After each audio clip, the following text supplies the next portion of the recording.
last year we just tried to grind our way through the grief. This year, we're going to go back to my tried and true model. Self-destructive behavior. I'm afraid because I'm so close to this.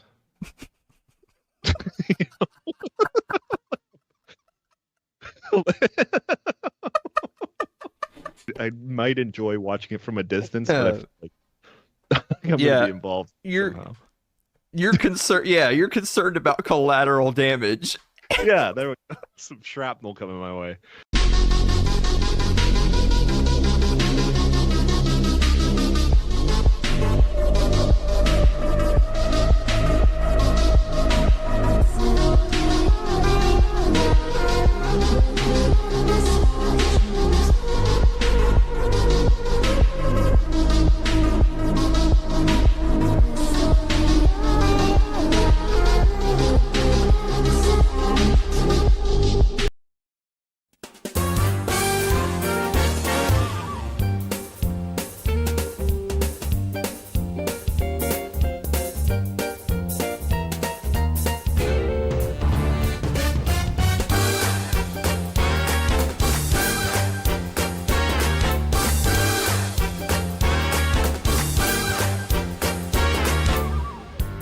Ladies and gentlemen, now it's Too Late with Alan Mosley. Hey, right? We're back. It's too late. We're somewhat back, guys. Welcome back for another episode of It's Too Late. I am your host, Alan Mosley, joined as always by the #1 producer in late night. It's Dave Willimowski. Dave, a new look, a new you.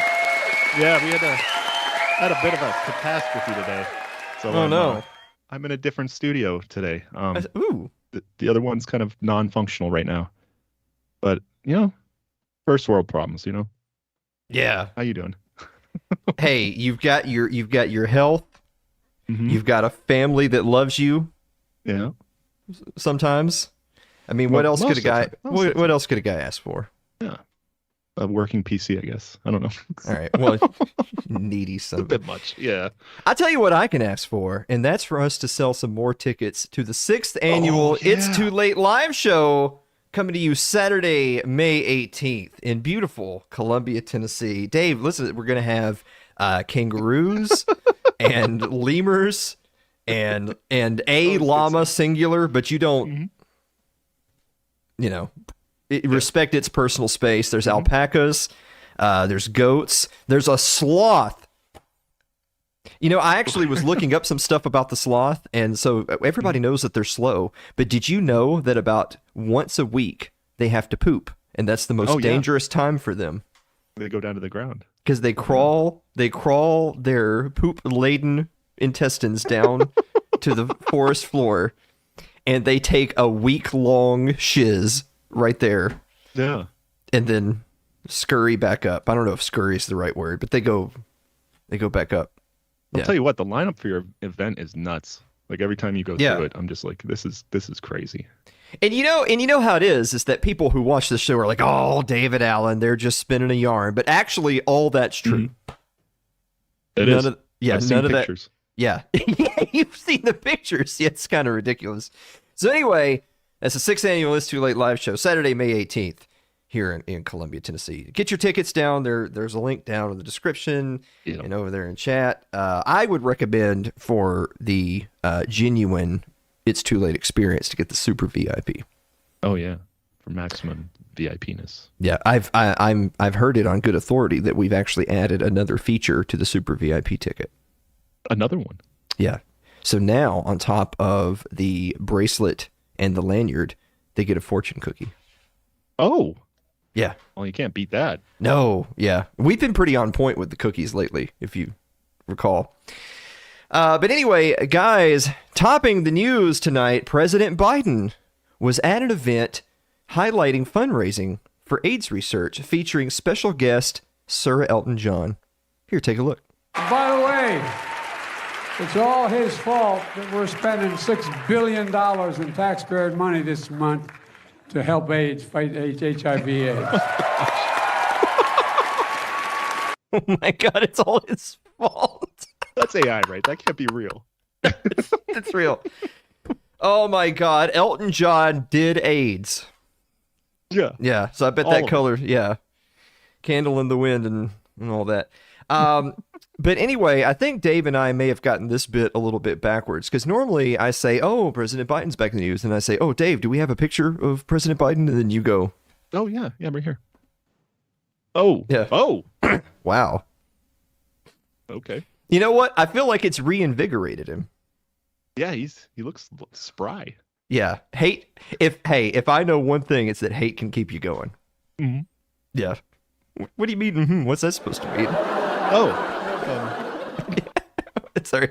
It's fine. Don't answer that. Presidential hopeful Nikki Haley is back in the news after a social media intern. Listen to this, Dave. They were, you know how you get your social media intern and you have all of your posts for the whole week, and then they can schedule them so that they come out at specific times throughout the week. Oh yeah. So she accidentally sent the whole week's tweets all out at once. Oh, that's not good. And so here people were on Twitter scrolling through a week's worth of Nikki Haley tweets that all came out at the same time.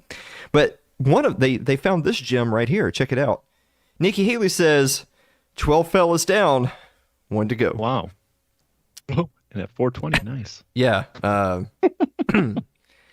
So I think if I'm going to be generous, I would say that what she was trying to say is talking about other candidates dropping out of the race. Obviously, and there's only one left. But you know what? A little faux pas like that is not going to get Nikki Haley's spirits down. She was already in her home state of South Carolina campaigning, looking with throngs of excited supporters, just like these right here. Oh my. Yeah, there's the fellas. we found them.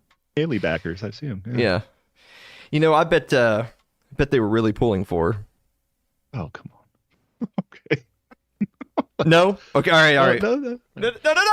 No, it's fine. Forget it. I usually give you at least one. She'll give you 12. But in other news tonight, boy, cops around the country are absolutely going nuts after one of their comrades in arms suffered, yeah, you like that? Suffered a professional setback due to an acorn. Take a look at this. Okay. Shots fired! Shots fired! Shots fired! Shots fired! This is real. Oh my God. What a psychopath. Oh, he's not done. Oh, he's hit now. What? In the car! I was shot through the car! Oh!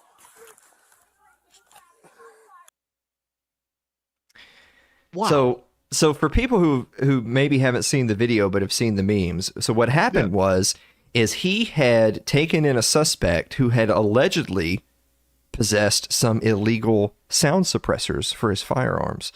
And after putting the suspect in the back seat of his squad car, an acorn fell out of the tree and hit the roof of the car. It made a little thunk sound. This guy thought that was the suspect removing his restraints, producing a silenced pistol, and firing at the officer through the vehicle. But he also thought he had been hit somehow by one of the shots. And so naturally, what does he do? He unloads his mag into the back of his own squad car. That's insane. Yeah, and there's another officer there too, by the way. Don't leave him out. Now, thankfully, the guy actually wasn't hit. So if there's just to add icing on the cake, so not only did they unload 2 mags into the car, they also missed the guy with every single shot. So I mean, I'm glad. Like I'm not laughing about that. I'm glad he's okay. But you know, Dave and I are here to take things like this seriously because it would not be funny if somebody had gotten hurt.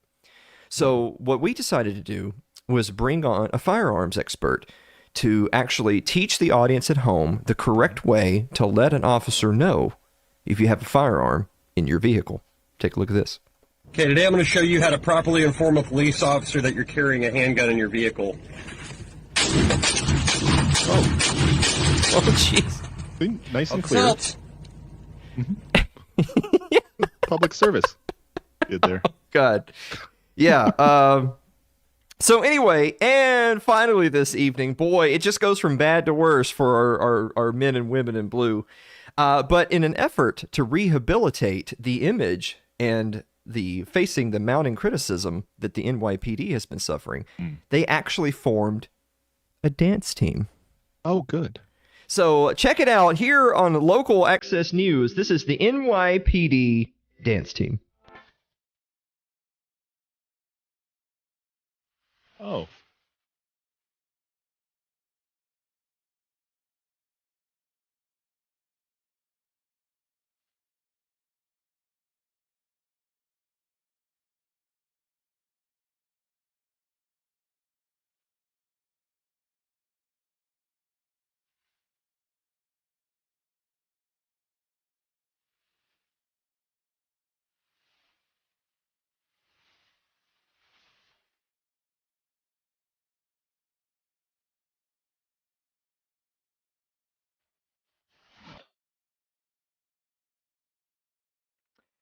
Yeah, so that's the NYPD Dance Club, sponsored by Weight Watchers.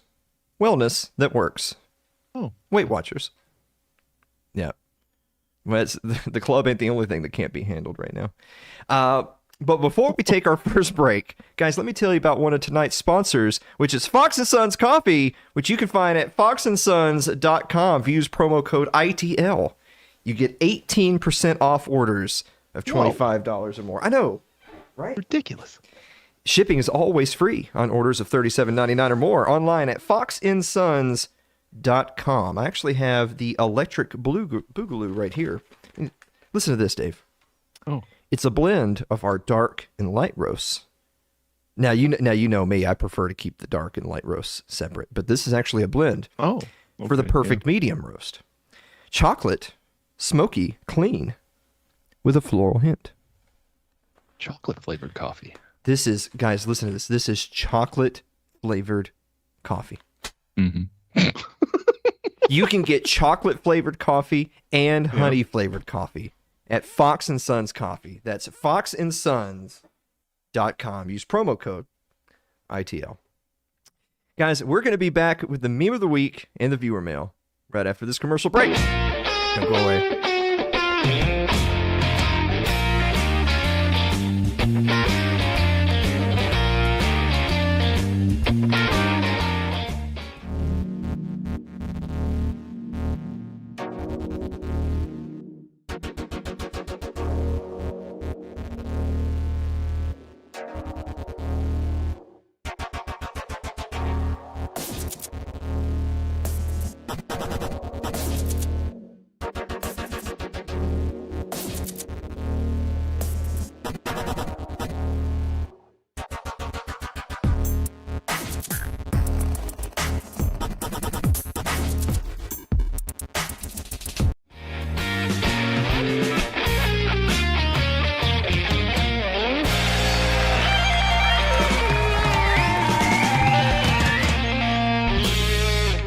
Welcome back to the show, everybody. Let me tell you about tonight's other sponsor, which is the Tennessee Hot Sauce Company, which you can find at tnhotsauceco.com. If you use promo code It's Too Late, you get 10% off your entire order. That is decent.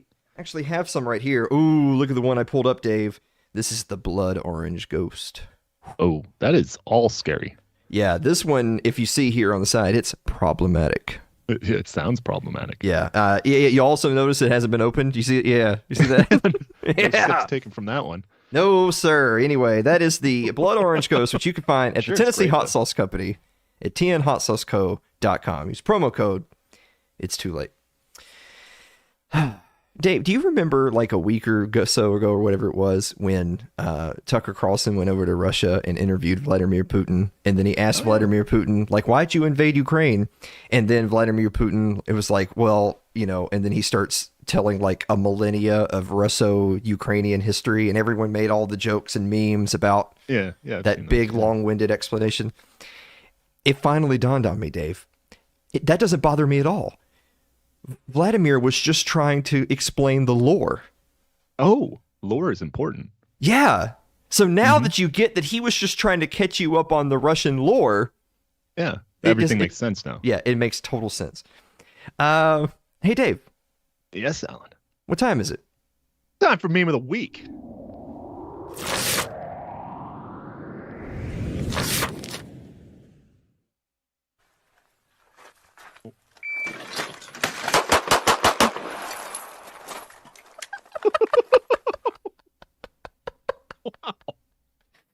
Yeah.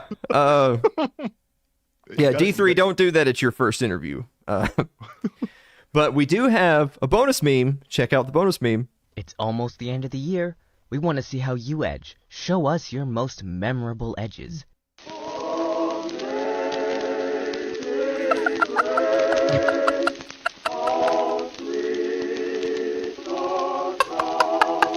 That meme's hot right now.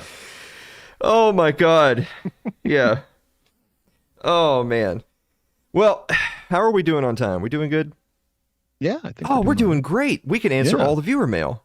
Let's do it.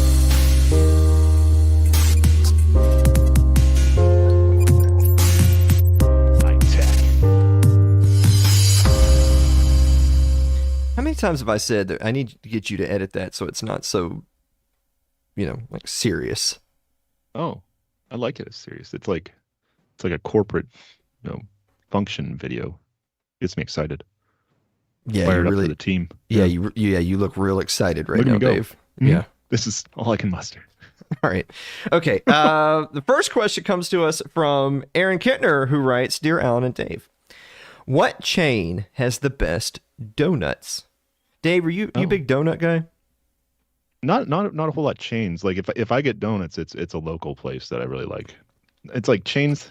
I know that Krispy Kreme's like the McDonald's of donuts, but it's still good compared to the other chains of donuts. I'd have to say that. Pretty good. I'm honestly not like a huge donut person. Mhm. I don't eat a lot of donuts. I honestly don't even remember the last time I had a donut, unless you're counting the Little Debbie things that we ate. Oh, yeah. Other than that, I have no idea. I don't know. I mean, is it like basic for me to say Krispy Kreme and just? Yeah, I guess keep going. Yeah. 'Cause I don't know. I think I've had Dunkin', but I don't know what that. Do they still sell donuts? I know they're big on their coffee. Yeah, but you do have to get like actual donuts from a bakery. You can't go buy a box of donuts. Yeah, that's nonsense. Justin Campbell writes, "Dear Alan and Dave, are you as excited about March Madness this year as you were about the NFL playoffs? Last year, the tournament was a lot of fun. I'm hopeful this year will be as well." No. No. No. I haven't even watched a single game of college basketball yet this season. That's going on. Okay. Yeah. Yeah. Well, it's going to be March Madness soon, hence the name. Mhm. Yep. So, no, Justin. No. All right.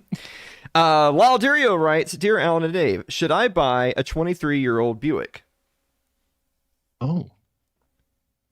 How old's mine? How old is yours?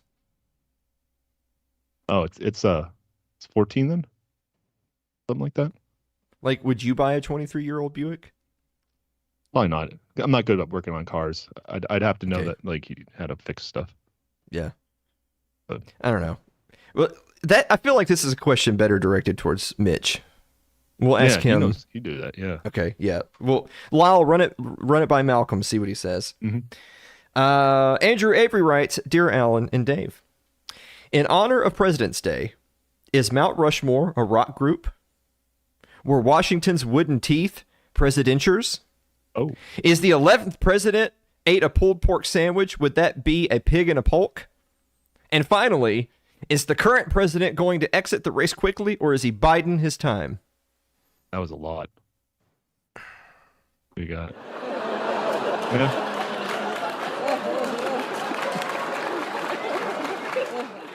You don't seem happy about that one. All right. Mary Lynn Wilimowski writes, "Dear Alan and Dave, Oh. what do you do when you're mentally overwhelmed and your head hurts because your brain hurts because there's so much flying around inside of it and you have already begun shutting down?" Oh. That's a lot. Usually go to work. Just No, Dave. work through it. No. Or drink. Yeah. Okay. Might want to. All right. So, Mary, the first thing I would say is that if your brain's not supposed to hurt, so you should probably talk to a doctor about that. If you are overwhelmed, then what I find is the best thing to do is just to talk to someone. It's just to lay it out there. Like, this is what's on my mind right now. And then that person can say, are you looking to solve these problems, or you just want someone to listen? You know what I'm saying? Mm-hmm. Yeah. So I guess really this answer is more for Dave than it is for Mary. So Dave, if Mary comes to tell you what's going on inside of her head, just listen and don't play her that edging meme. All right? No, yeah, definitely okay. Not. And finally this evening, Brian Johnson writes, Dear Alan and Dave, what is the grossest thing you've ever eaten? Oh. Are we still doing like the, are we still doing like the PG-13 rated show? Or... yeah, we're being okay. Good. All right. Yeah, I don't know, man. What's the grossest thing I've ever eaten? I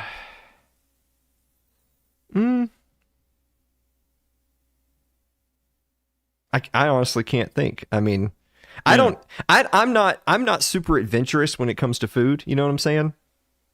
Like, if I think that I'm not going to like something, then I don't try it. I'm not a big taste tester. Except for Peepsy in this show. I don't. You know what? Peepsy.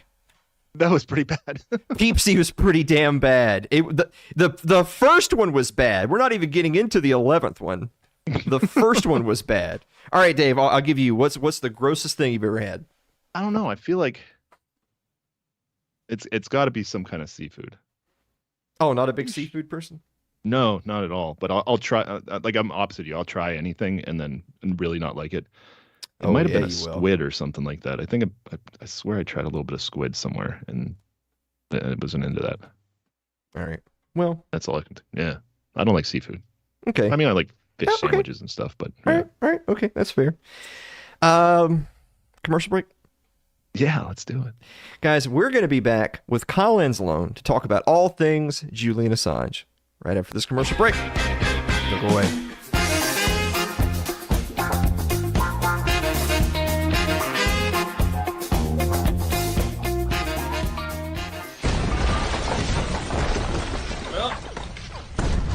Get back to it.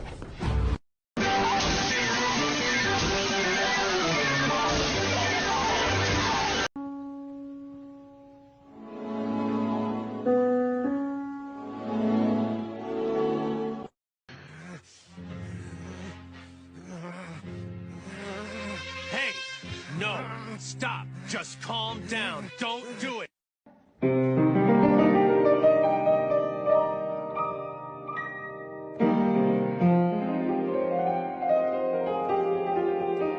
You're looking at him, baby. Jeez. Doing 90 to 30. Why? Because I'm in the hood. That's a good answer. I'll be speaking to this motherfucker too. But you got any guns in the car? No, sir, I ain't got no guns you gonna in this need car. one. I'll be right back and grab you one. Well, that's how you serve and protect the community.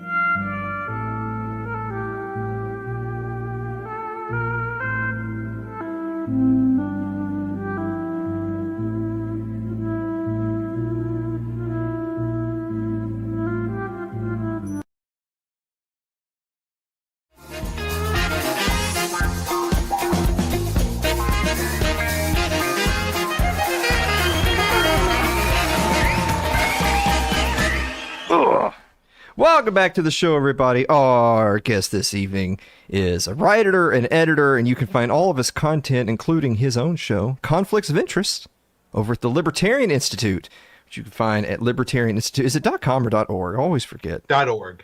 .org. It's an organization. Of course it would be.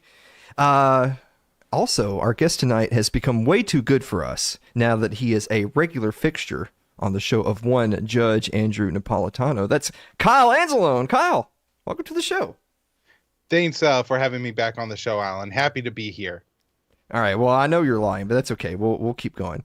So okay, Kyle, you've been on Judge Nap. How'd that come along? Pretty good. Scott was doing a weekly thing. Scott Horton, that is the director of the Libertarian Institute, was doing a weekly thing on Napolitano's show. But Scott is trying to get the Russia book out. I think he's going to have it done sometime this year, although last time I said that, he told me not to say that. So don't tell him I said that. But I mean, I've read early drafts of the book, and there's so much really good stuff in there. At this point, it's mainly just, cutting it down, and he has a lot of work to do, but it's really great so far what he has. So everybody should definitely be looking forward to that. So Scott was looking to cut back on some commitments, and he suggested I go on the Judge's show, and I've been invited back on a few times. And I mean, what a awesome guy to talk to. He is just so charismatic and very kind. And the first time I was on, I was probably a little bit starstruck, because when I first became a libertarian, at least, Judge Napolitano was, I think, somebody, you went to for an intro into libertarianism. Him, Tom Woods, Scott Horton, Ron Paul. This is back, I guess, 15 years ago now. Or more, when I was first becoming a libertarian. And so talking to him at first was a little overwhelming, but he definitely kind of just makes you feel comfortable, like you're just chatting with anyone. So it's been absolutely great and a fun time to do. Well, it's very well deserved, even though your story is very, very similar to the 10th Amendment Center. Now, I happen to know this because I've frankly been told to my face that if you contact the 10th Amendment Center and say, hey, we'd like to have somebody on to talk about this nullification issue, give us Michael Bolden. So this is what Michael Bolden does, is he he looks up and sees who you are. He says, oh, Kyle Anzalone, that guy's not very important. So he calls Mike Meharry and says, Mike Meharry, go do that show. Because Mike Meharry is the stooge that does the shows that are not good enough for Bolden. But, now, let's say, the Ron Paul Liberty Report calls up and says, okay, we need somebody on nullification. Get me Michael Bolden. Michael Bolden says, yes, sir. I'll be right there. I've learned that. I learned that firsthand because when my show, The Gold Standard, contacted the 10th Amendment Center for the first time, all the way back 6 years ago, I said, hey, I'd like to get Michael Bolden on the show. And they're like, best I can do is Mike Meharry. And I was like, who's that? And they're like, just take it or leave it. And we took it, and the rest is gravy after that. So just so that you know, Kyle, in that analogy, you are Mike Meharry, and Scott is Michael Bolden. So now you know. That's exactly how it works. Now, I hear that Mike Meharry guy is a hell of a hockey player. I didn't know he did anything with the 10th Amendment Center, though. Okay, all right, dude. Okay, well, with that said, I want to get into the meat of today's topic. So what Kyle and I are going to attempt to do is talk about this guy named Julian Assange. And that might be a name that you've heard in the news here recently or in the last several years. But we're going to kind of attack this from the angle of you see what's kind of going on in the news, but you don't really follow it that much. You don't know who this guy is. He must be like the craziest of the Bond villains, right? For the U.S. government to want this guy so bad. He must have done some pretty terrible stuff. So what we're going to do is we're actually going to start at the current events and then go all the way back to the beginning and work our way forward. So to start with today, what is going on right now in the news with this Day X stuff and a final appeal involving Julian Assange? Yeah, Alan, and Julian Assange did commit maybe one of the most dangerous crimes in America, and that was humiliating Hillary Clinton, which we know could be deadly. So is, Julian Assange surviving this long is maybe a huge accomplishment. But in reality, for anybody who wants to, kind of remember who Julian Assange was, most recently he was, in charge of WikiLeaks, and it released the emails of the DNCCC in the lead up to the 2016 election that made Hillary Clinton look corrupt and made the whole DNC look corrupt. And that in some respect, contributed to her not appealing very much to Americans. And, that was in part, we knew that because of WikiLeaks. And so they released that. But that doesn't have anything to do with the current charges against Assange. What Assange is being charged with is the leaks that WikiLeaks published back right at the beginning of the Obama administration, but mostly documents from the Bush administration. These were leaked to WikiLeaks by Chelsea Manning, who was an Army private at the time, and gained access to these documents and transferred them to Julian Assange. These include the Iraq and Afghan war logs, which are very important to understanding the true level of brutality of the American wars in Iraq and Afghanistan, and having a better estimate of the death toll. The Bush administration really played down the death toll in these cases. And so that was really big. Of course, the collateral murder video, the video of American troops laughing as they killed civilians in Iraq, including a Reuters journalist, and injuring a couple of children. And then also there were the Guantanamo Bay papers in there and the State Department cables. And the State Department cables were probably the most significant, even though they probably get the least amount of recognition. But there's thousands of stories and very important stories that ran in the New York Times, the Washington Post. I'm not sure about the Wall Street Journal, but certain international outlets, the Guardian.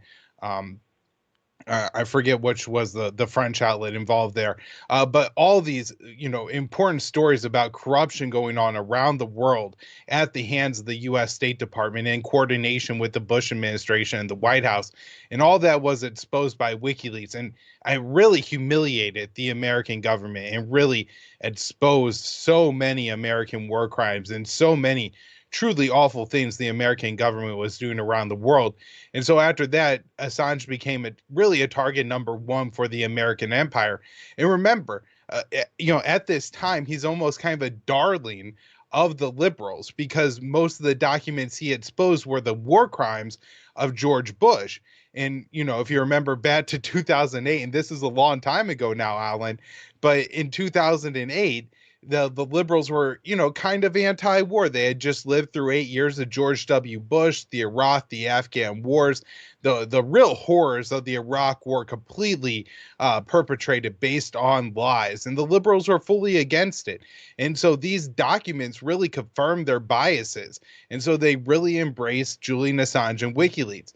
And time goes on, and there were certainly important other drops of WikiLeaks during the Obama administration, some having to do with Syria, others that have to do with other countries around the world. They always say, there's no WikiLeaks dumps in Russian, but I believe there are some in other countries around the world as well. But then when we get to 2016, of course, they received the DNCCC emails and released those. And these absolutely humiliate Hillary Clinton. And this turns the liberals against Julian Assange. They personally blame him for receiving these emails from Russia. No evidence of this. And then publishing those emails in coordination with the Trump administration. No evidence of that either. To win the election and, what they say, raid the election. Of course, the emails are 100% authentic. And so if Hillary Clinton was a good Secretary of State, if the DNC wasn't corrupt, then these emails would have shown that, these organizations were above board and Hillary Clinton was this great woman. And instead, they exposed a lot of her dirty laundry, a lot of the DNC corruption. And again, I don't think this is the reason she lost the election. I think she lost the election because she's Hillary Clinton and is just a profoundly unlikable person, a real, literal swamp creature, the exact kind of person the American people really want to hate. And if it wasn't for the fact that so many Americans hated Donald Trump, I don't even think that election would have been nearly as close. And so, this is who Julian Assange is. Now, under the Trump administration, under the Biden-Obama administration, Assange was in the Ecuadorian embassy in London because they had this basically sealed indictment against him. So if the UK caught him, then they would extradite him to the US. So he remained in that embassy for years and years and years. Then under the Trump administration, they bribed the Ecuadorian government with $6 billion in IMF loans to get them to give up Julian Assange. So he was arrested in the UK and has since been fighting extradition to the US and the UK, staying in the London Belmarsh prison, which is known as the Guantanamo Bay prison of the UK. All right, so this legal battle now has been going on for a long time. So there was the several years where he was pseudo on the run, but moving at a very slow pace because he was just hiding out in the embassy. And then of course we all remember the photographs and the footage of him being thrown into the paddy wagon, right? And there's the pictures of him giving everyone the thumbs up from behind the glass. And so there's a couple of aspects that I want us to touch on this before we move on. The first one being how long now has his official legal battle been from the time that he's been apprehended, if you will, to today, and then kind of touching on, so what are we culminating with now? And then also once we've had a chance to discuss that, because I don't want it to slip my mind. A lot of the reports you're seeing is that he's not actually in court. It's about him, but he's not actually there because his health won't permit it. And I know that declining health has been a serious issue for Assange now for a number of years. So let's touch a little bit on that. So how long now has the legal battle been going on, and what is being decided right now? So I guess it's really been going on since 2010, but he's been in the UK jail for, I think, 5 years now. So I want to say 2019, or though it could have been 2020. The Biden administration has just been so fast at times that I lose some of the dates there. But yeah, I think 5 years he's been, it was April of 2019 that he was arrested and put in the Belmarsh prison. So about 5 years now, he's been fighting this battle in the UK. They initially were holding him for a year on a bail jumping charge. But then after that, it's basically just been an administrative hold on him because there's this pending extradition to the United States. There's a lot of battles around the extradition to the United States, some focusing on the First Amendment, some focusing on British law. You know, extraditions are kind of complicated because a person is supposed to have violated the law in both countries. And the UK has what they call the Official Secrets Act, which prevents the publication of classified documents. However, once a classified document is published, then anybody could publish or comment on those documents. And so a lot of the documents that WikiLeaks actually published as a part of the Iraq, Afghan warlords, and these leaks were still being prepared by WikiLeaks for release when a journalist for The Guardian gave away the passcode for those leaks that were stored on online server, and without a certain passcode, nobody could access those documents. And so a Guardian journalist published that information, and so those documents were actually public before WikiLeaks released them. And so they're arguing that there's no UK law that's violated here. And on the American side, they claim he's violating the Espionage Act and computer hacking laws. The computer hacking charges are absolute garbage. They claim that because Assange gave Manning some instructions on how she could cover her tracks, that somehow means that he abetted the hacking of an American server. It's common journalistic practices. Journalists do this all the time. They help their sources conceal themselves so their sources could get more information and expose more crimes by the government. You know, this is an important part of journalism. And additionally, the Espionage Act up until this point has only ever been applied to the leakers, right? So Chelsea Manning violated the Espionage Act because she swore an oath to the Constitution and everything, but also to not reveal classified secret information, which she did. Now, Assange is just publishing that information that he received as a journalist. And so, these are two very different things, right? When Daniel Ellsberg leaked the Pentagon Papers, they were trying to put him in jail under the Espionage Act, but they weren't trying to put the Washington Post, the editors of the Washington Post in jail.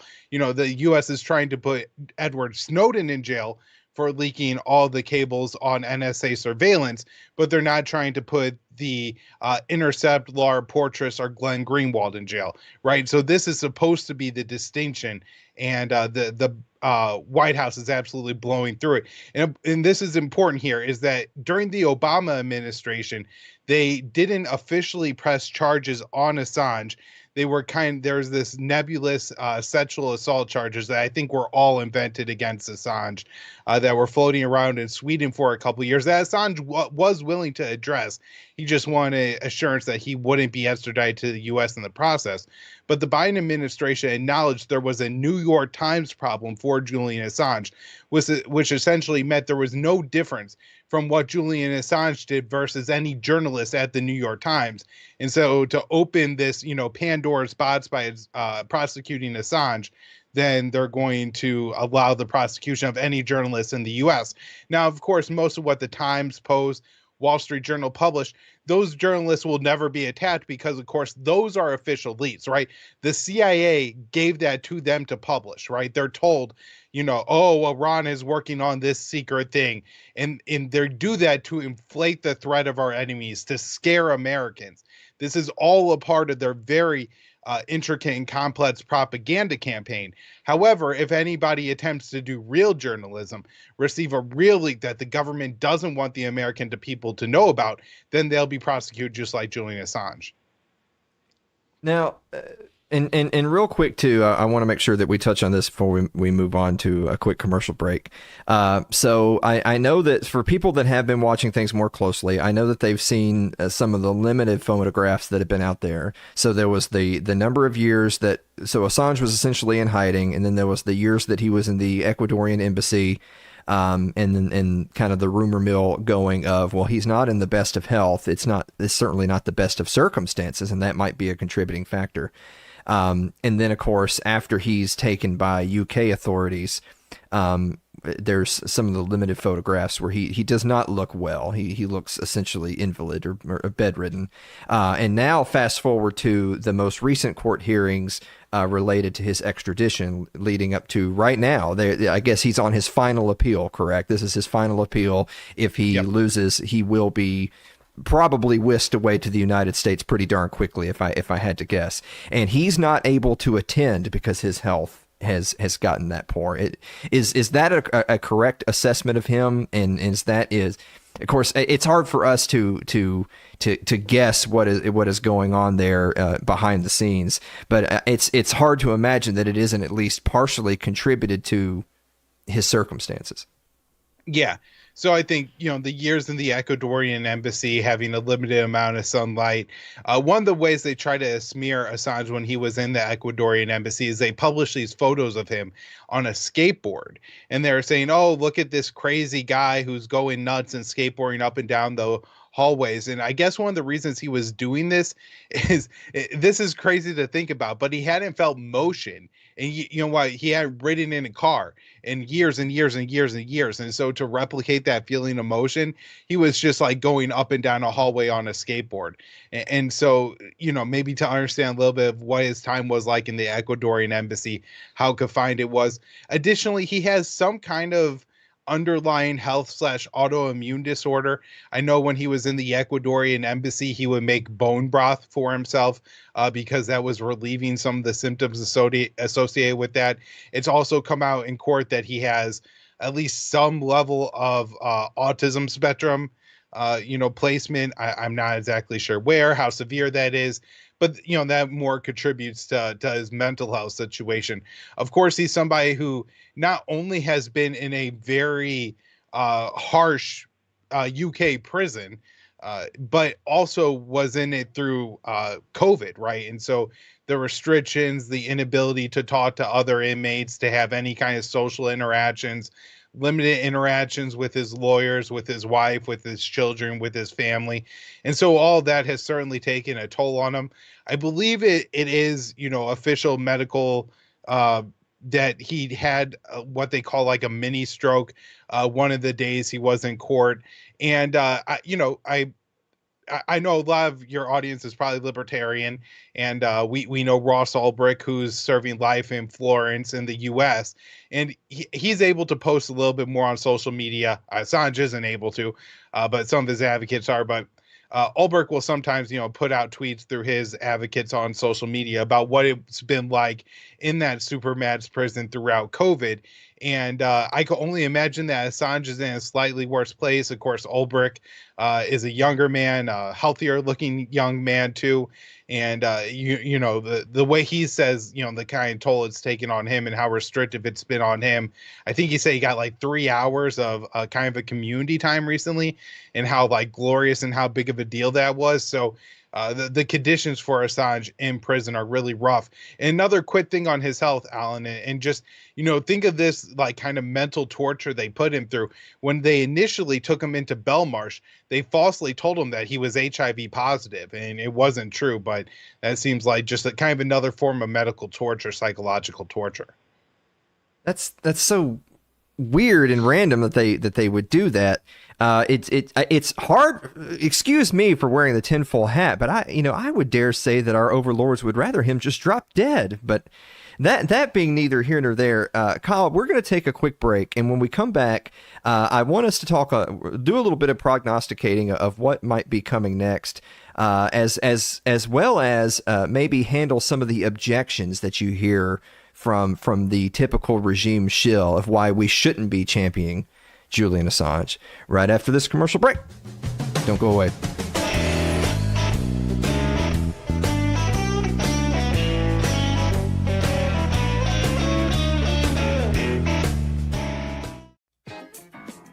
It's Too Late with Alan Mosley is proudly supported by Fox & Sons Coffee. Fans of It's Too Late use code ITL and receive 18% off orders of $25 or more. Shipping's always free on orders over $37.99, so get yours today at their website, which is www.foxandsons.com. It's www.foxandsons.com.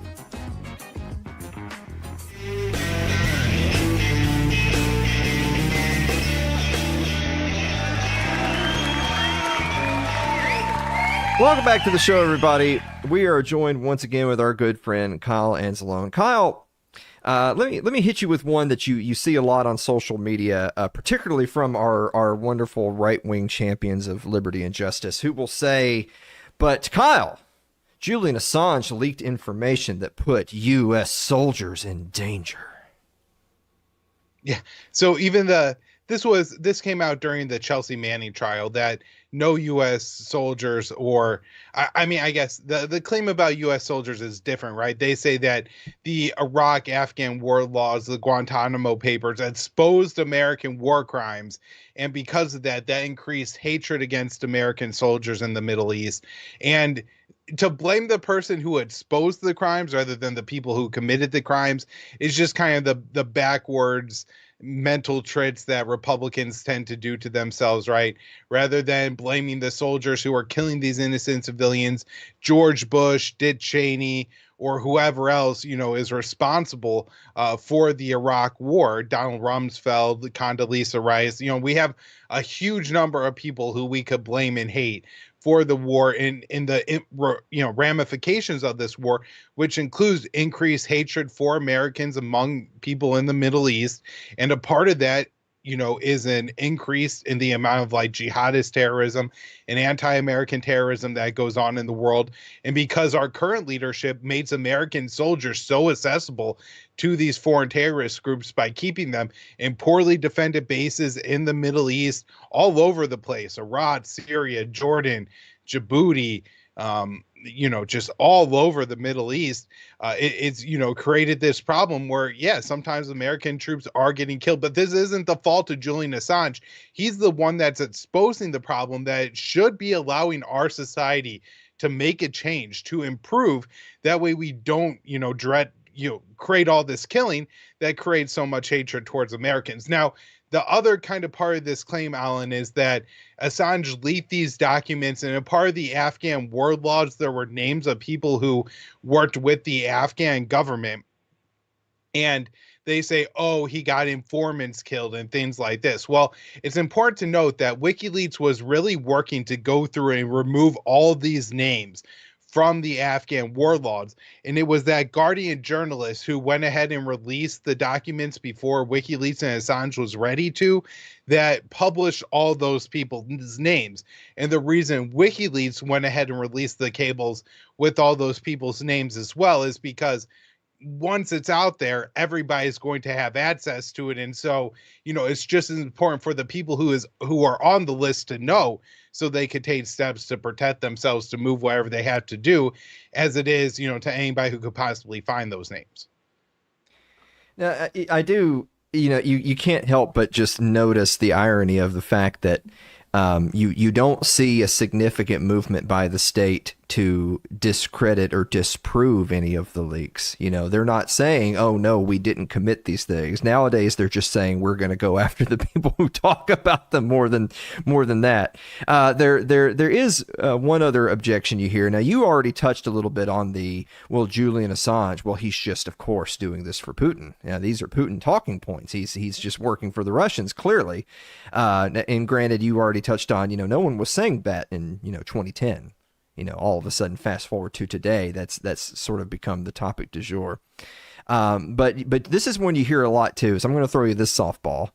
Well, of course, he's saying these things that hurt America's interests, but he's not saying things that hurt the interests of, say China or Russia. Well, that means, of course, Julian Assange is a traitor. Yeah. So, again, Assange and WikiLeaks have released documents on other countries, including Russia. One thing I will note is that WikiLeaks is in Assange. He's an Australian citizen. I think WikiLeaks operate in Iceland and several other countries, but it is primarily an English organization. And so if it's an English organization, just like the Washington Post is going to publish more articles about American corruption than Russian corruption, it doesn't mean that this outlet is particularly like a shill of Russia, China, or any other country. It's just, it's an English looking outlet anyways. And so that's where the audience is. And I'm guessing the prominence of WikiLeaks is what drives more people to leak to the organization and kind of, fuels the organization. And so I think that's a large part of why most of the leaks are in English. I don't think this is any kind of conspiracy. It's just how things work, how media works. Well, so I'm glad you mentioned that. It's hard to be a traitor to the United States when you don't actually belong to the United States. Assange is an Australian citizen, but since you did mention that, let's talk for a brief moment about Australia. Now, I do know that there was some recent news about a vote or a resolution in support of Assange, but just kind of give us sort of a broader impact of what has Australia's position on this international escapade with their own citizen. Have they done anything for Assange? Have they done nothing? Have they hurt him or help him or anything in the middle? So for a long time, the government of Australia, I think, was either not concerned about it or was on board with it. The previous, I want to say Prime Minister, I don't think it's President, Prime Minister of Australia, Scott Morrison, seems to be supportive of the prosecution of Assange. The current Prime Minister, Anthony Albanese, is not. And he actually was one of the members of Parliament that voted in favor of this resolution that I think you're referring to there, where they demanded that the U.S. just allow Assange to go back to Australia. Enough is enough with the prosecution.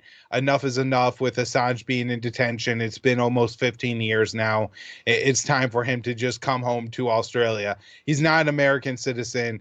And so, the U.S., I really don't think we shouldn't be trying to extradite and charge a journalist under the Espionage Act anyways. Well, we really shouldn't try to be charge a foreign journalist under our Espionage Act. That wasn't even in the United States anyway. This is somebody we have to extradite from the United Kingdom.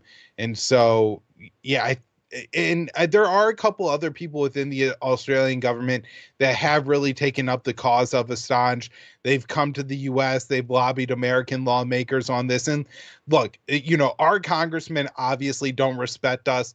They would spit in our faces if they had the chance and steal the rest of our money that we have.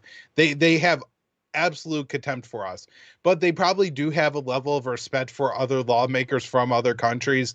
And so, I don't want to diminish that several Australian lawmakers, I think late last year, came to the United States and met with some of our lawmakers and tried to change their minds on the issue. However, it really doesn't seem to have made a major impact. There's a bill in Congress right now in support of Assange. It's in the House. I want to say Paul Gosar is one of the co-sponsors. It's bipartisan. I believe Massey's on it as well. Rand Paul has come out pretty strongly in favor of Assange, but generally speaking, they don't care. Well, I'm glad you mentioned that. I do want to read that out really quick, because Thomas Massey did post this this morning as the final appeals are being heard. So there was a letter sent to President Biden. I won't read the whole letter, but essentially saying his persecution by the United States is without merit and should be dropped. Now, of course, unfortunately, his legal woes as it pertains to the United States have survived multiple presidencies, both right wing and left wing, which it is a bipartisan effort to destroy this man's life. But also, interestingly enough, it's a bipartisan effort when you see some of the signers on to the document. I won't read all the names, but you'll see people that don't typically agree on a lot of positions. So, of course, there is Thomas Massey, Rashida Tlaib, Ilhan Omar, along with Paul Gosar, Ayanna Pressley, Marjorie Taylor Greene, along with a Cori Bush and a Rand Paul and an AOC. So those, I think it's pretty fair to say that you've painted a pretty wide spectrum of political discourse in the United States that are signing on saying, Mr. President, stop the prosecution of Julian Assange. So we're running a little bit short on time here, but if you can comment a little bit on that, how it's so weird to me that it seems like it is a bipartisan effort to destroy the man, but also a bipartisan effort to save the man. So if we can't simply paint things in a simple black and white, left and right, what are the two sides at war here? Yeah, so there's the normal people of the United States who are now lumped into the radical right and left. And then there's what should actually be called the extremist centrists, which I don't think make up very many of the American people, but certainly make up most members of Congress, right? This is Mitt Romney, Hillary Clinton, and everybody, Joe Biden, all these people who are really just radical centrists, right? They don't believe in the First Amendment. They don't believe in the Bill of Rights. That you could maybe call them all elitists because they believe the Congress and the American government is all knowing and could do whatever they want, and the American people will just have to suffer with it. And if their policies don't work out, well, it's our fault for not doing things the way they anticipated that we would do things. And so that's kind of the way I look at American political dynamics. I find it a lot easier most of the time to get along with the leftists. And a lot of these leftists are just as skeptical as libertarians about a lot of these woke issues, a lot of these cultural issues that, all these dictates the government is constantly trying to come out with, the kind of the separation of family, the usurpation of family roles by the public school system and things like this. There are a lot of leftists that are skeptical of this, and you have more Republican leaning, even conservatives, like Tim Pool today declaring that if you're un-American, then you should leave America. And, you kind of want to ask Tim, well, the people in charge right now think you're un-American. Do you think you should leave America? And this is just some of the absurdity that exists within, I think, what, we should really refer to as the extreme center, where the rest of us normal Americans who may have our political differences among the right and left, are taking rather normal positions well within the Constitution and far less bloodthirsty and subservient to the military-industrial complex in Israel. Well, on that note, to sort of wrap things up, of course, Kyle is of course live with us Wednesday night on February 21st. But as we are having this live conversation, of course, Assange has had arguments have been heard throughout the week. Arguments are continuing to be heard today, Wednesday. And I imagine that we will be hearing a verdict pretty shortly on his final appeal to avoid extradition. If you would, you don't have to. Me being an eternal pessimist, you probably know what my answer is going to be. But if you had to prognosticate, what do you think is going to be the verdict? So I think this is going to continue to be a drawn out process, Alan. I don't necessarily think Joe Biden wants to deal with this problem in an election year. I think he would much rather wait. Remember, he ran on a return to normalcy, an end to this this Donald Trump war on journalism and war on the international world order and all these other things. And a big part of what you had to see as Trump's war on journalism is his persecution of Julian Assange. And so I think bringing Assange to the U.S. this year would just be another problem for him and for his base, who, claim they stood up for liberal and, American rights and all these kinds of things, which they a lot of them really don't care about. So I kind of expect this to continue to be drawn out. I don't think we're going to get a ruling soon. I would guess it'll take a couple weeks. It'll be released on a Friday. It will, kind of just slide out into the media very quietly. So make sure you keep an eye on like Assange Twitter accounts and things like that to get information. And then as far as the extradition goes, I see a lot of people saying, well, depending on how the arguments go, they certainly could issue a ruling, Alan. And as we're recording here live on February 21st, Assange could be arriving in the United States on a marked plane. It could be, as we know it, in a jail somewhere in the Washington, D.C. area tomorrow. I don't think that's likely. I think what the Biden administration would like is to draw this out for the remainder of the year and then have the extradition take place. Or, better yet, for the Biden administration is just Assange to die in prison. And so they don't have to deal with the extradition. But either way, I don't think they want to deal with this right now. And so my guess is this gets stretched out throughout the remainder of the year. And again, the conditions of the prison and Assange's health, it's not a bad play on the Biden administration's part to try to stretch this out for another year. Maybe ask the British government to give them a little less food or something, and maybe they just won't have to deal with the problem of him coming to the U.S. or them having to admit defeat and drop the charges against him. Well, speaking of admitting defeat, Kyle, where can people go to support you and see more episodes of Conflicts of Interest?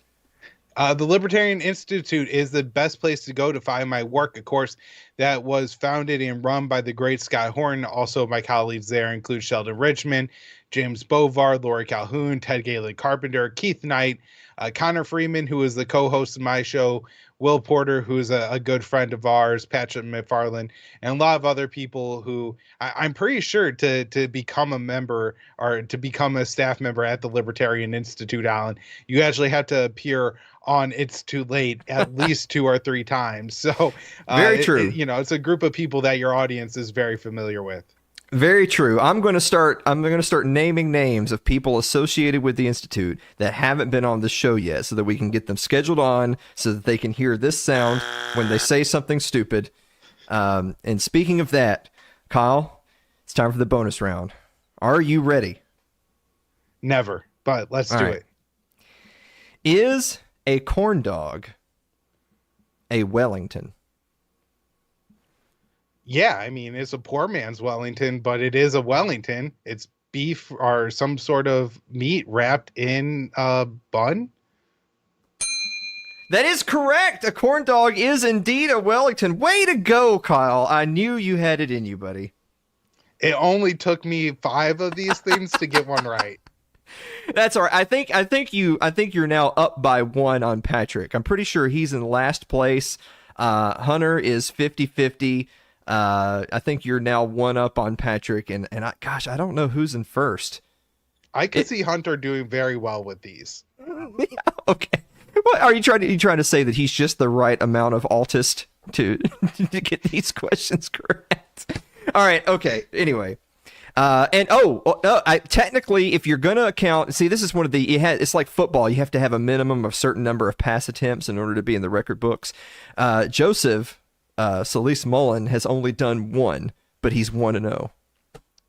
So you got to get him on the show 2 or 3 more times. Okay. All right. And ask him the catch-up one. All right. That's fair. Guys, we're going to be back to wrap up the show right after this commercial break. Don't go away.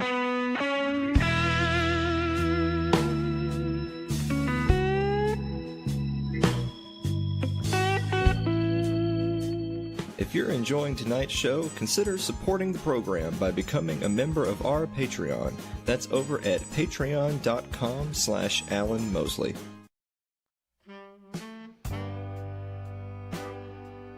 Like our Facebook page. It's facebook.com/Alan Mosley TV.